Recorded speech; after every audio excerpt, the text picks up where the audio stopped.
చిలుక పిలిచెను ఈవేళ. బీటెక్ అయిన వెంటనే మాస్టర్స్కి వచ్చిన ఒక స్టూడెంట్ ఫైనల్ సెమిస్టర్లో ఈ సెమిస్టర్ అయిపోతే అందరం ఎవరి దారిని వాళ్ళు వెళ్ళిపోతాము, ఒక ట్రిప్కి వెళ్దామని కన్విన్స్ చేసే ఫ్రెండ్స్. కానీ ఈ స్టూడెంట్ దగ్గర డబ్బులు లేవు. ట్రిప్కి వెళ్ళాలని మాత్రం గట్టిగా లాగేస్తుంది. ఇప్పుడు ఏం చేయాలి, నన్ను ఆదుకునేవాడే లేడా అనుకుంటున్న టైంలో ఎంటర్ అవుతాడు. మాస్టర్స్ అయిన వెంటనే కష్టపడి ఒక ఎంట్రీ లెవెల్ జాబ్ తెచ్చుకుంటాడు. అమ్మయ్య, నా సంపాదన నాకుంది అని అనుకునే లోపు ఓకే అని స్టూడెంట్ లోన్ పేమెంట్స్ స్టార్ట్ అవుతాయి. ఆఫీస్కి వెళ్ళాలంటే కార్ కూడా కావాలి కదా, సో కార్ లోన్ పేమెంట్స్ కూడా స్టార్ట్ అవుతాయి. ఈ రెండింటి మధ్యలో ఆబ్వియస్లీ నెల ఖర్చులకి డబ్బులు టైట్ అవుతాయి. మళ్ళీ యాజ్ యూజువల్గా ఇప్పుడు ఏం చెయ్యాలి, నన్ను ఆదుకునేవాడే లేడా అనుకుంటున్న టైంలో అని మళ్ళీ ఇంకోటి ఎంటర్ అవుతాడు. ఈ రెండు సిచ్యువేషన్స్లో ఎంటర్ అవుతున్నది ఇందిరా సినిమాలో మెగాస్టారా లేదా ఇందులో 50 తగ్గింది. తగ్గలేదు, నేనే తగ్గించాను. ఇంట్రెస్ట్ అని ఈ వీడియోలో చూద్దాం.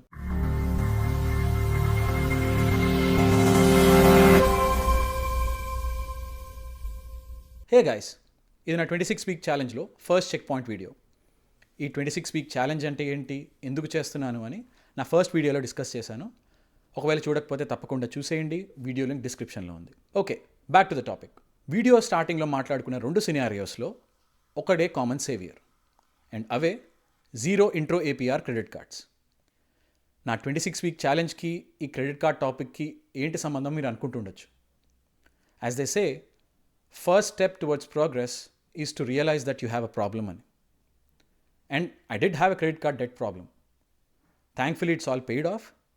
బట్ నా ఫైనాన్షియల్ లిటరసీ వైపు ఫస్ట్ స్టెప్ తీసుకునే ముందు I thought it was important to understand నాకు అసలు క్రెడిట్ కార్డ్ డెట్ ఎలా వచ్చింది, ఆ సిచ్యువేషన్లో నేను ఎలా ఎండప్ అయ్యానో, అండ్ ఎలా బెటర్గా హ్యాండిల్ చేసి ఉండొచ్చు అని నేను ఫస్ట్ అనలైజ్ చేసుకోవాలనుకున్నాను. And after doing that, this is what I found out. మీరు old wine in a new bottle అనే సేయింగ్ వినే ఉంటారు. ఈ క్రెడిట్ కార్డ్స్ కూడా వడ్డీ వ్యాపారం in a shiny new plastic card, అంతే. మీరే ఆలోచించండి, వడ్డీ వ్యాపారంలో కూడా ఇన్సేన్లీ హై ఇంట్రెస్ట్ రేట్స్ ఉంటాయి, లైక్ పావలా వడ్డీ. క్రెడిట్ కార్డ్స్ కూడా 20 to 25% ఇంట్రెస్ట్ ఛార్జ్ చేయడం చాలా కామన్. వడ్డీ వ్యాపారంలో మీరు వడ్డీ మాత్రమే కడుతూ అసలు నట్లా పెంచుకుంటూ పోయే ఆప్షన్ ఉంది. ఈ క్రెడిట్ కార్డ్స్లో కూడా జస్ట్ మినిమం పేమెంట్ చేస్తూ ఆ అసలు క్రెడిట్ కార్డ్ డెట్ని పెంచుకుంటూ పోయే ఆప్షన్ ఉంది. ఇలా చెప్పుకుంటూ పోతే చాలానే ఉన్నాయి. ఇప్పుడు మీరు అనుకోవచ్చు, వడ్డీ వ్యాపారంలో డే 1 నుంచి ఇంట్రెస్ట్ పడుతుంది, కానీ క్రెడిట్ కార్డ్స్లో 30 days గ్రేస్ పీరియడ్ ఉంది కదా to make the full payment అని. కరెక్టే, కానీ if you look at data, యూఎస్లో ఉన్న క్రెడిట్ కార్డ్ హోల్డర్స్లో 50%, అంటే సగానికి సగం మంది they are carrying a credit card debt. అంటే they are not able to pay it off ఆ 30 రోజుల్లో. ఇది ఎందుకు అని ఆలోచిస్తే యూఎస్ పాపులేషన్ మొత్తానికి నేను మాట్లాడలేను, కానీ మాస్టర్స్ కోసం యూఎస్కి వచ్చిన ఇండియన్ స్టూడెంట్స్ గురించి అయితే ఎంతో కొంత నేను మాట్లాడగలను, ఎందుకంటే I have personal experience. Point number 1, యూఎస్కి వచ్చిన వెంటనే ఏ ఇండియన్ స్టూడెంట్కైనా కానీ ఇమీడియట్గా ఎస్ఎస్ఎన్ అనేది ఇవ్వరు. ఎస్ఎస్ఎన్ అంటే సోషల్ సెక్యూరిటీ నంబర్. ఇది లేకుండా క్రెడిట్ కార్డ్ కానీ డ్రైవర్స్ లైసెన్స్ కానీ అప్లై చేయలేరు. అండ్ ఈ ఎస్ఎస్ఎన్ రావడానికి మీకు యూఎస్లో లీగల్ జాబ్ ఉండాలి. అంటే either on campus part time అయినా కావచ్చు, లేదా ఏదైనా కంపెనీలో ఇంటర్న్షిప్ అయినా కావచ్చు, లేదా ఫుల్ టైం జాబ్ అన్నా కావచ్చు. అండ్ ఈ ఎస్ఎస్ఎన్ రావడానికి మీకు anywhere from 6 months to 2 years దాకా పట్టొచ్చు, and some times even longer. So ఇన్ని నెలలు వెయిట్ చేసి ఫైనల్గా ఎస్ఎస్ఎన్ వచ్చి చేతిలో క్రెడిట్ కార్డ్ పడిన వెంటనే అదేదో గ్రీన్ కార్డ్ వచ్చినంత సంతోషంగా ఫీల్ అవుతాం.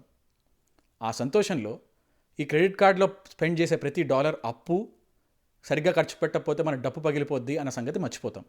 పాయింట్ నెంబర్ 2, డైరెక్ట్గా మాస్టర్స్కి వచ్చిన స్టూడెంట్స్ చేతిలో ఈ zero intro APR credit cards పెట్టడం అంటే పాకడం కూడా రాని పిల్లలకి ఫారిన్ కార్ కొనిచ్చినట్టు అనమాట.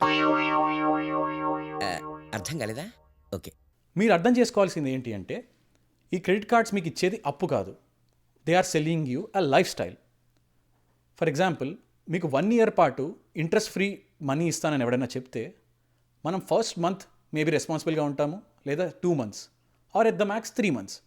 దాని తర్వాత ఏదో ఒక ఖర్చు మనకు వస్తుంది, ఆ ఖర్చుకి మనం ఈ క్రెడిట్ కార్డ్ వాడాలని అనుకుంటాం. And this continuous maybe 6 months దాకా 7 months దాకా. అలా ఆ క్రెడిట్ కార్డ్ లిమిట్ని మనం వాడుకోవడం అలవాటు చేసుకోవడంతో మన లైఫ్ స్టైల్ అనేది ఆటోమేటిక్గా ఎక్స్పాండ్ అవుతుంది. మీరు మీ సర్కిల్లోనే చూసుండొచ్చు.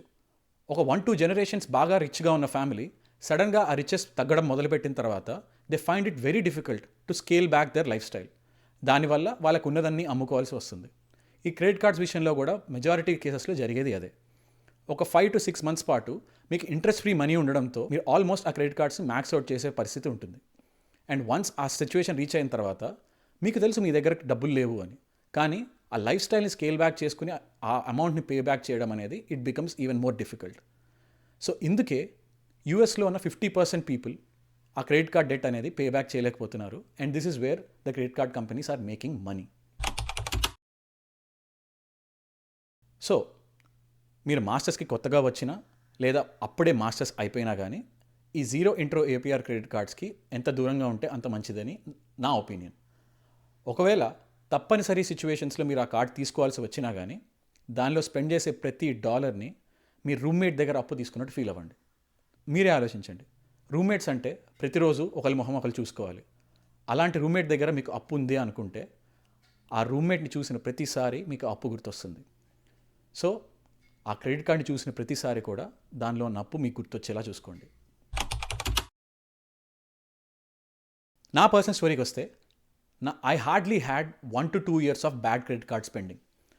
అండ్ దాని నుంచి కోలుకోవడానికి నాకు ఆల్మోస్ట్ 4 to 5 years పట్టింది. అండ్ ఇట్స్ నాట్ లైక్ ఈ 4 to 5 yearsలో నేను పేమెంట్స్ చేయలేదు అని. నేను కంటిన్యూస్గా నేను చేయగలిగినంత పేమెంట్ చేస్తూనే వచ్చాను. బట్ రీసెంట్గా ఈ వీడియో కోసం నేను చేసిన రీసెర్చ్లో నాకు అర్థమైంది ఏంటంటే I could have paid it off much faster had I followed certain principles. నేను యూట్యూబ్లో ఉన్న మెజారిటీ ఆఫ్ ద ఫైనాన్షియల్ అడ్వైజర్స్ది క్రెడిట్ కార్డ్ డెట్ని ఎలా హ్యాండిల్ చేయాలో వీడియోస్ అన్నీ చూశాను. దానిలో నాకు ద బెస్ట్ వర్కౌట్ అవుతుంది అనిపించింది మాత్రం డేవ్ ర్యామ్సీ చెప్పిన debt snowball method. Mathematically speaking మీకు హైయెస్ట్ ఇంట్రెస్ట్ క్రెడిట్ కార్డ్ని ఫస్ట్ పే ఆఫ్ చేయాలి అని అనిపిస్తుంది, ఎందుకంటే that is where your majority of the problem is.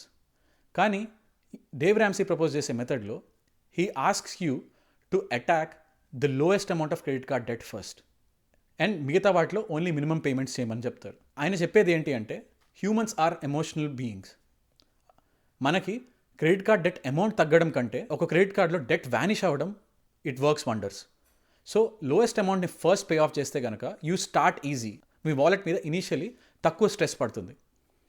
అది పే ఆఫ్ చేసిన వెంటనే దానికి పే ఆఫ్ చేస్తున్న అమౌంట్ని సెకండ్ లోయెస్ట్ క్రెడిట్ కార్డ్కి మినిమం పేమెంట్కి యాడ్ చేసి దాన్ని పే ఆఫ్ చేయడం స్టార్ట్ చేయండి. దిస్ వే మీరు ఇంక్రిమెంటలీ మీ వాలెట్ మీద స్ట్రెస్ని పెంచుకుంటూ వెళ్తారు. That way you build more tolerance and also each credit కార్డ్ని మీరు పే ఆఫ్ చేస్తున్న కొద్దీ మీకు emotionally it charges you up more to pay it off even faster. So ఈ మెథడాలజీ నా ఒపీనియన్లో it works the best to pay off A credit card debt. అంతే, that's all. మీకు ఈ వీడియో నచ్చితే కనుక తప్పకుండా లైక్, షేర్ అండ్ సబ్స్క్రైబ్.